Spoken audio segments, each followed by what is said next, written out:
¿Qué tal, gente? Buen día, buena mañana, ¿cómo están? ¿Cómo les va?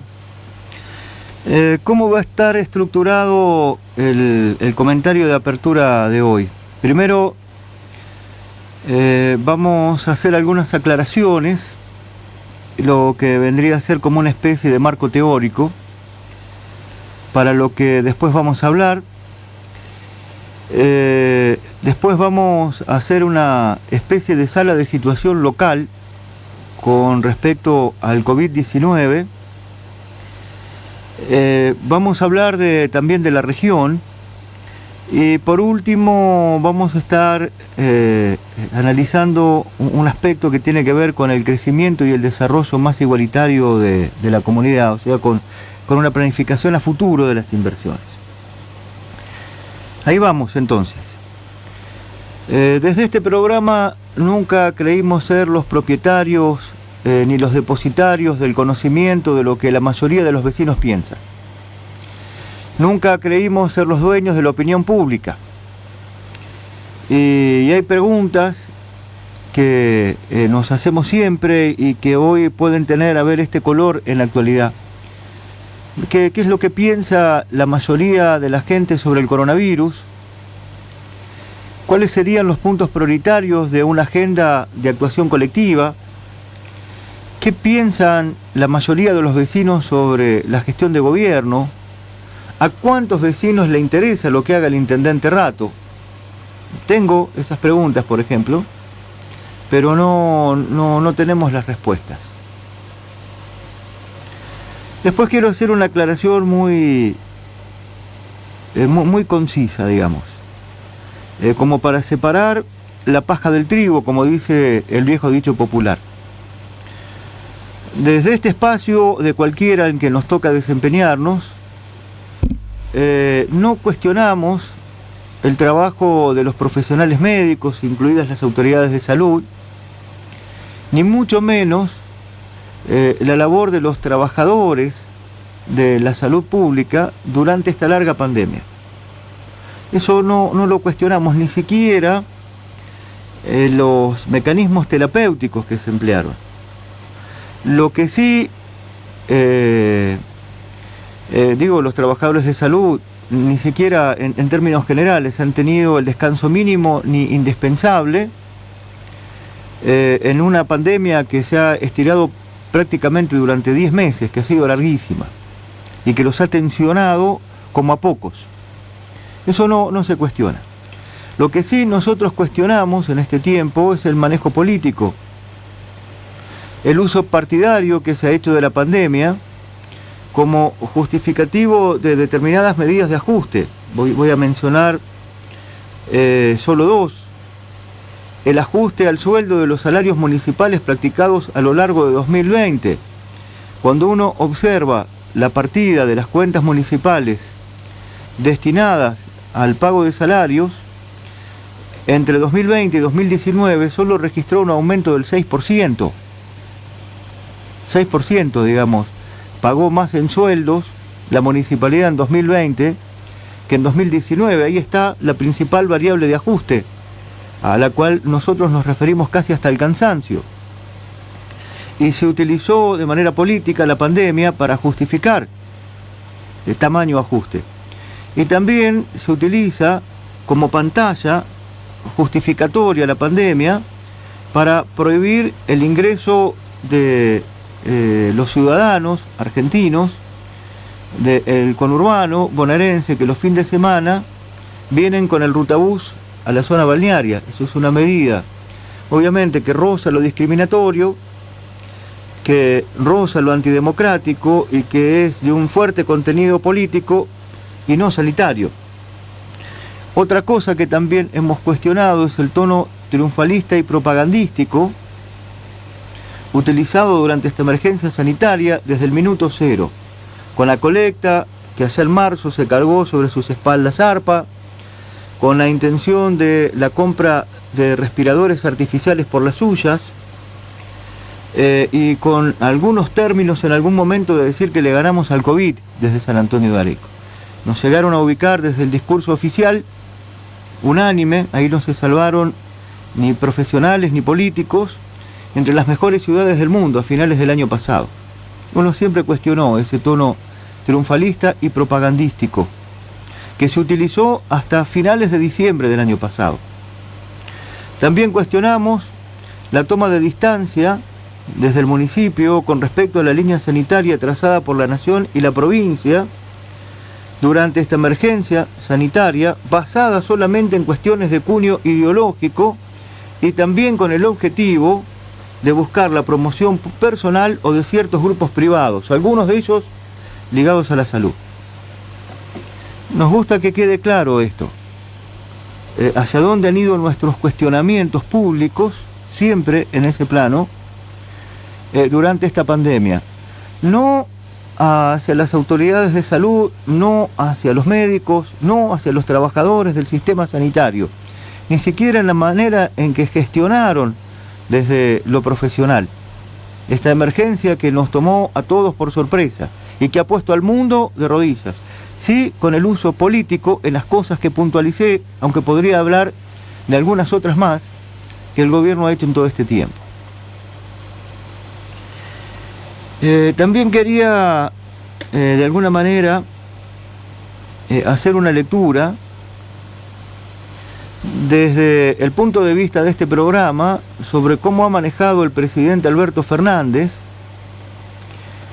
a partir de marzo esta pandemia de coronavirus. Y hay dos etapas muy marcadas, muy definidas. La primera se extendió desde mediados de marzo hasta octubre, principios de noviembre, y la segunda, sin irse del todo la primera, la comenzamos a recorrer ahí, noviembre aproximadamente, y hoy está en plena evolución.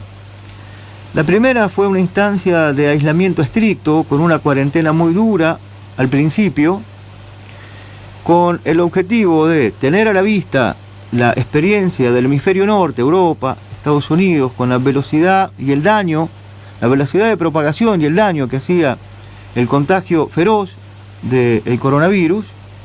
Se aprovechó o se instrumentó un aislamiento estricto, una cuarentena muy dura, para fortalecer el sistema sanitario, el sistema de salud, y también para organizarlo, a través de la ampliación, de la construcción, inauguración de hospitales, a través de la compra de respiradores, de insumo, de la ampliación de la atención en terapia intensiva, etcétera, etcétera, etcétera, y de la búsqueda también de un tratamiento terapéutico, porque no existía.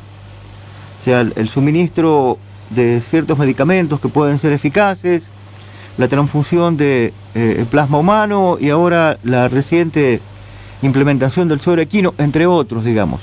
Toda esa primera etapa, que fue exitosa hasta mediados de año, por lo menos que tuvo un fuerte consenso social hasta mediados de año, fue para eso.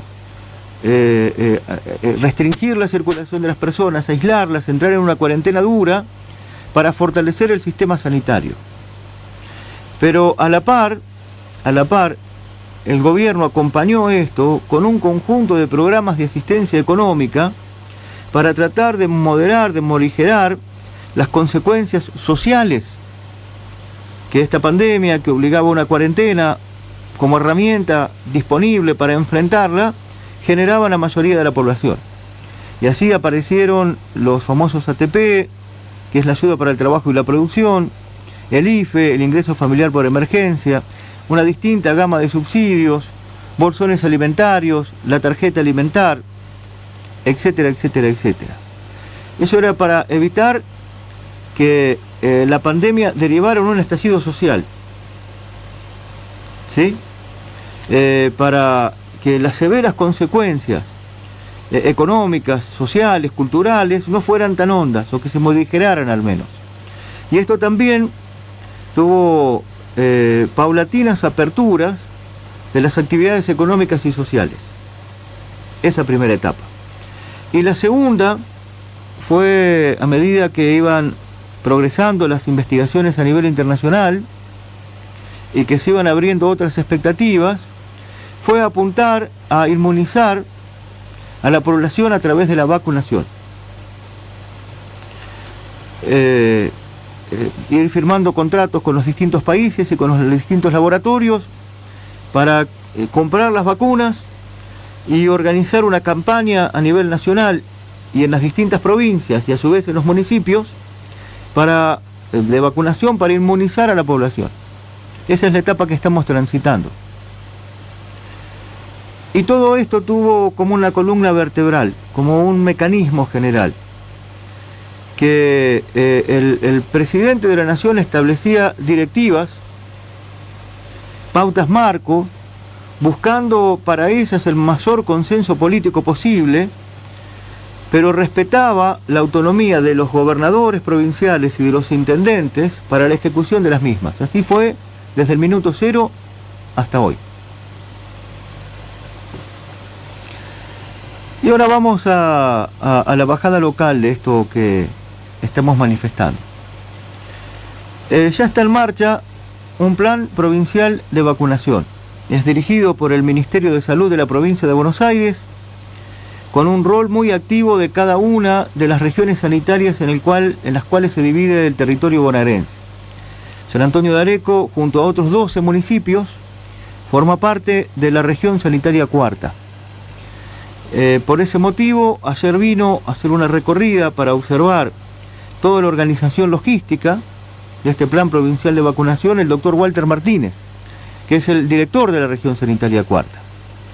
¿Cómo está en marcha el plan de vacunación? A principios de año llegaron 450 dosis de la vacuna Sputnik para su aplicación estricta al personal de salud, tanto del sector público como del sector privado. Hasta ayer se habían aplicado 428 vacunas y las restantes, para llegar a 450, ahora que llegó la autorización del organismo nacional, se va a aplicar a los trabajadores de salud mayores de 60 años. Y en el transcurso de esta semana llegó la segunda tanda, la segunda partida, con estas vacunas Sputnik para completar todo el proceso. Ustedes saben que se necesitan 2 vacunas por persona. Y para una segunda instancia, digamos, que sería por fuera del personal de salud, que apunta a la vacunación de los grupos de riesgo, incluidos ahí a los trabajadores de la educación, docentes y auxiliares, ya ha comenzado a trabajar un equipo administrativo y de gestión en San Antonio de Areco, que estará a cargo de nuestra vecina Daniela Rasic, y que tendrá un centro provincial de vacunación ubicado en el Jardín de Infantes 901, en Vieites y Alsina. Habrá una supervisión muy estricta de la región sanitaria cuarta. Aquellos que se quieran vacunar, porque el plan es optativo, se deben inscribir y solicitar un turno a través de una página web que se llama Turnero. Sin ese turno, sin ese registro, nadie se va a poder vacunar. El equipo que dirige la señora Rasic estará integrado por 50 trabajadores, de los cuales 30 son vacunadores, y van a trabajar en un horario muy extendido, de las 8 de la mañana a las 8 de la noche, serán 2 turnos, y para San Antonio de Areco hay asignadas en un principio entre 7.000 y 9.000 dosis de la vacuna Sputnik. No hay una fecha cierta, pero se estima que en los primeros días de febrero ya se comenzaría con la vacunación efectiva. Esto depende de la provisión de vacunas. Hay informaciones oficiales que a principios de la semana venidera llega un cargamento de Rusia con 1 millón de vacunas, después vendrá toda la distribución hacia las provincias y hacia los municipios, y de ahí llegarán después a San Antonio de Areco.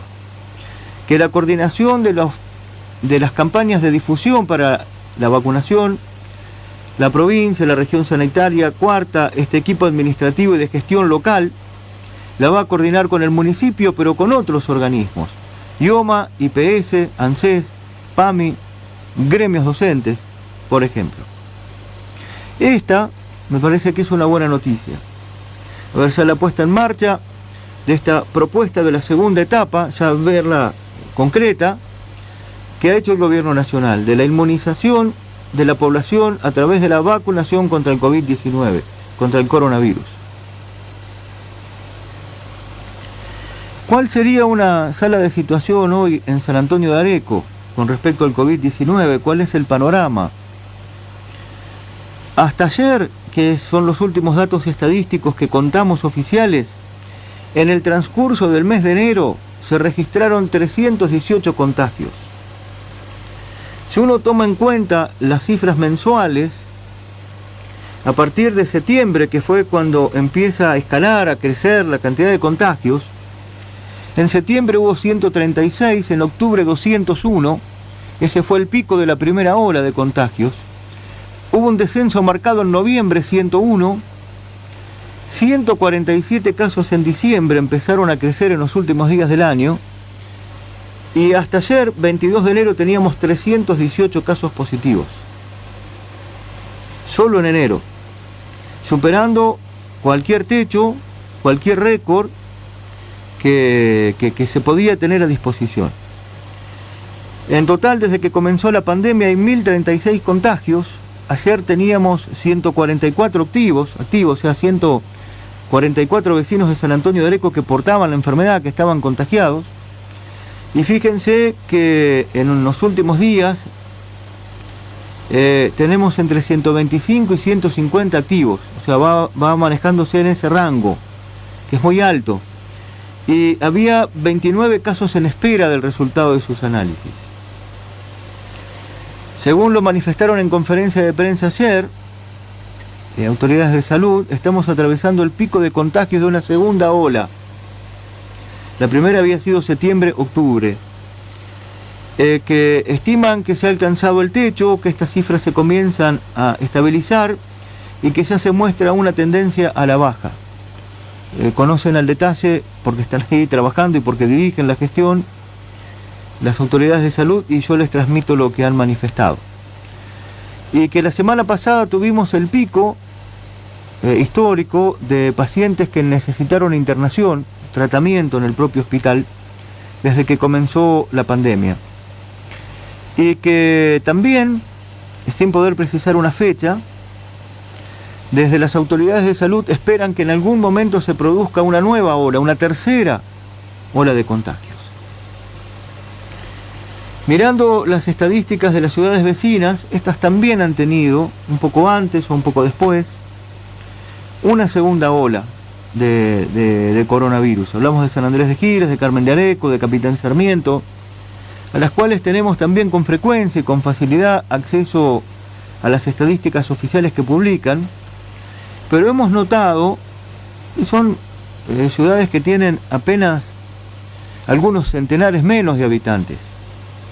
O sea, no es una desproporción en la comparación, porque es como sería comparar San Antonio de Areco con Pergamino, que nos multiplican en cuanto a cantidad de habitantes. Más o menos San Andrés de Giles, Capitán Sarmiento, Carmen de Areco, Areco es un poco más grande, pero la diferencia no es tanta en cantidad de habitantes. Bueno, han tenido picos muy altos, pero con números de contagios más bajos que los nuestros.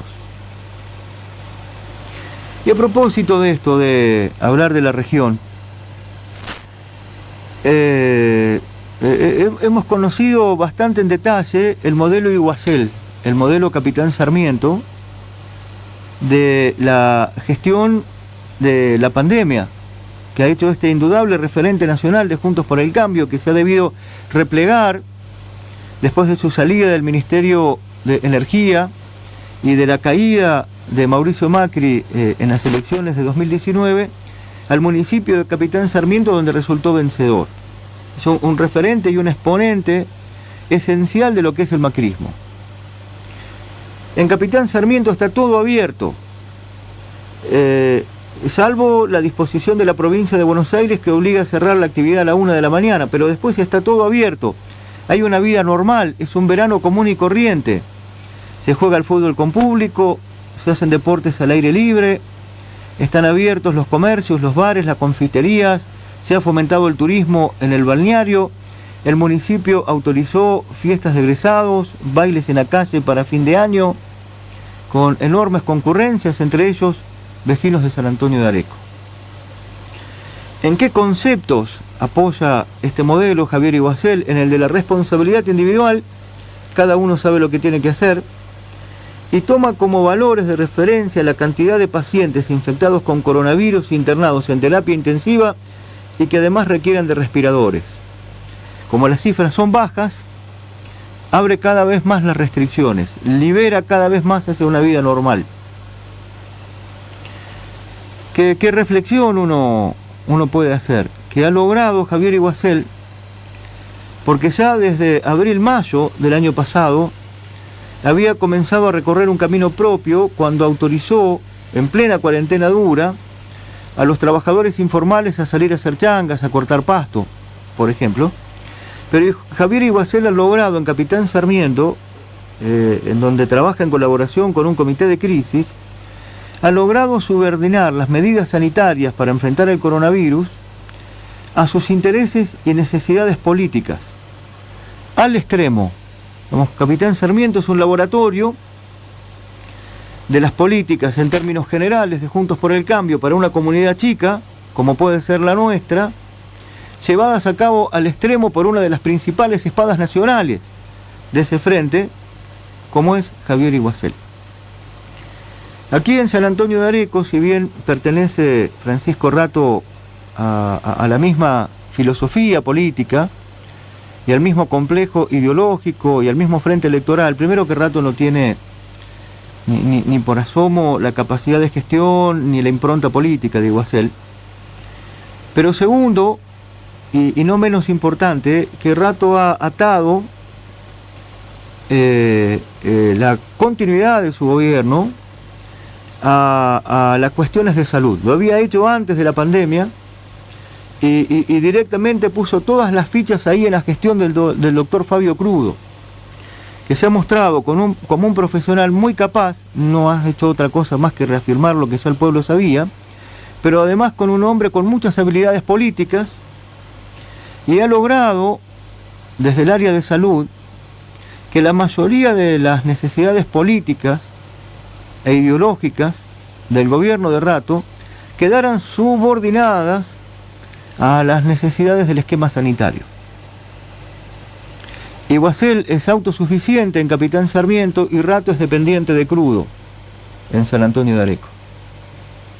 Además, digo, de volver al concepto que siempre hemos cuestionado, de haber utilizado el gobierno con fines políticos esta pandemia como una cobertura perfecta para tomar medidas de fondo. Un gobierno que detrás de una fachada aparentemente amable, toma medidas que son de un alto sesgo autoritario. O qué otra cosa es impedir el ingreso del rutabús los fines de semana a San Antonio de Areco, o qué otra cosa es el enfrentamiento que tiene con el presidente de la Liga Deportiva e impide jugar al fútbol cuando en la provincia de Buenos Aires hoy Lanús y Defensa y Justicia de Florencio Varela van a jugar la final de la Copa Sudamericana y se están jugando todos los campeonatos que organiza el Consejo Federal. Las ciudades bonaerenses que tienen equipos en esos torneos están jugando normalmente, obviamente que sin público. Nadie está pidiendo eso. Pero aquí han aprovechado la pandemia para endurecer el enfrentamiento con el presidente de la Liga de indisimulable pertenencia al paquismo. Y lo mismo podríamos hablar del enfrentamiento con algunos sectores de la cultura, aprovechar la pandemia para arrinconarlos. Digamos, detrás de una fachada aparentemente amable, hay medidas de neto cuño autoritario. Y por último, me voy a salir del tema coronavirus. Digo, por esto de lo que les planteaba también al principio, ¿cuál es la escala de prioridades de una supuesta agenda colectiva en San Antonio de Areco? ¿Qué cosas le interesan a la gente? ¿Cuánto le interesa lo que hace el intendente? ¿Qué opinión tiene la gente del gobierno en particular y de la dirigencia política en general? Digamos, ¿qué les interesa a la mayoría de los vecinos? Uno no es propietario de ese conocimiento, ni se arroga el derecho de tener el patrimonio del manejo de la opinión pública. Son preguntas para las cuales no tenemos respuestas. Pero vamos a irnos, y para cerrar del tema coronavirus. En la semana vino una vez más el administrador nacional de Vialidad, Gustavo Arrieta. Tiene casi rango de ministro. confirmó que la obra de la autovía en la variante Areco, o sea, en el desvío de Ruta 8, y también hasta Capitán Sarmiento, esas obras se van a inaugurar entre julio y agosto, y que los fondos necesarios de dinero para terminarla están garantizados, tanto por el Ministerio de Obras Públicas como el Presidente de la Nación. Abriendo un paréntesis, el diseño de esta obra se discutió en 2005 y se aprobó a finales de ese año y a principios de 2006 con el desvío, digamos, con el bypass. Ese fue un proyecto de Martín Punte, uno de los periodistas más lúcidos y más admirables que ha tenido la historia de nuestro pueblo, y un hombre con un compromiso casi singular desde la prensa con la vida cotidiana de la gente. Por supuesto que ha dicho cosas que han estado acertadas y otras cosas que no, que ha tenido aciertos y ha tenido errores, que ha participado de 1000 conflictos, a veces ha tenido razón y otras no. Pero es una idea que llevó Martín Punte y que finalmente fue aprobada, y que tal vez sería un justo homenaje con Martín, que ese tramo, ese recorrido de más de 10 kilómetros, nuevo, que fue su idea, llevara su nombre. Bueno, estas obras estarían hasta Capitán Sarmiento, terminadas en julio-agosto. También se conoció que la Nación va a financiar la pavimentación de la Ruta Provincial 31, el viejo camino a la Florida, desde Ruta 41, desde donde está el Parque Industrial, hasta el Parque Criollo, incluyendo la casa que pasa frente a la Posta del Triunfo y el barrio Canuglio. Que eso va a servir como una especie de acceso, o va a ser un acceso, desde la nueva traza de la autovía de Ruta 8, y que va a permitir una conexión fluida entre la zona industrial y la zona turística de San Antonio de Areco. Y también se supo que hubo un acuerdo con el Ministerio de Transporte de la Nación para ubicar a la estación terminal de micros, de colectivos, de microómnibus, de pasajeros, donde estaba la Caminera Vieja, o donde está la Caminera Vieja. Es un edificio de 1940, eso, digamos, que es como la referencia. Ahí donde la Ruta 31 se cruza con la actual traza de la Ruta Nacional número 8. Ahora habrá que empezar a hacer todas las gestiones, pero se acordó que se va a construir ahí. ¿Qué podemos decir de esto? Digamos, que es una planificación de la inversión para orientar el crecimiento con un desarrollo mucho más equilibrado e igualitario de la comunidad de San Antonio de Areco. No sé qué pensará el vecino de todas estas cosas. Tal vez le importe, tal vez le haya prestado atención o le haya cebado la punta de estos minutos algún puñado de personas, o tal vez haya sido tiempo muy mal gastado.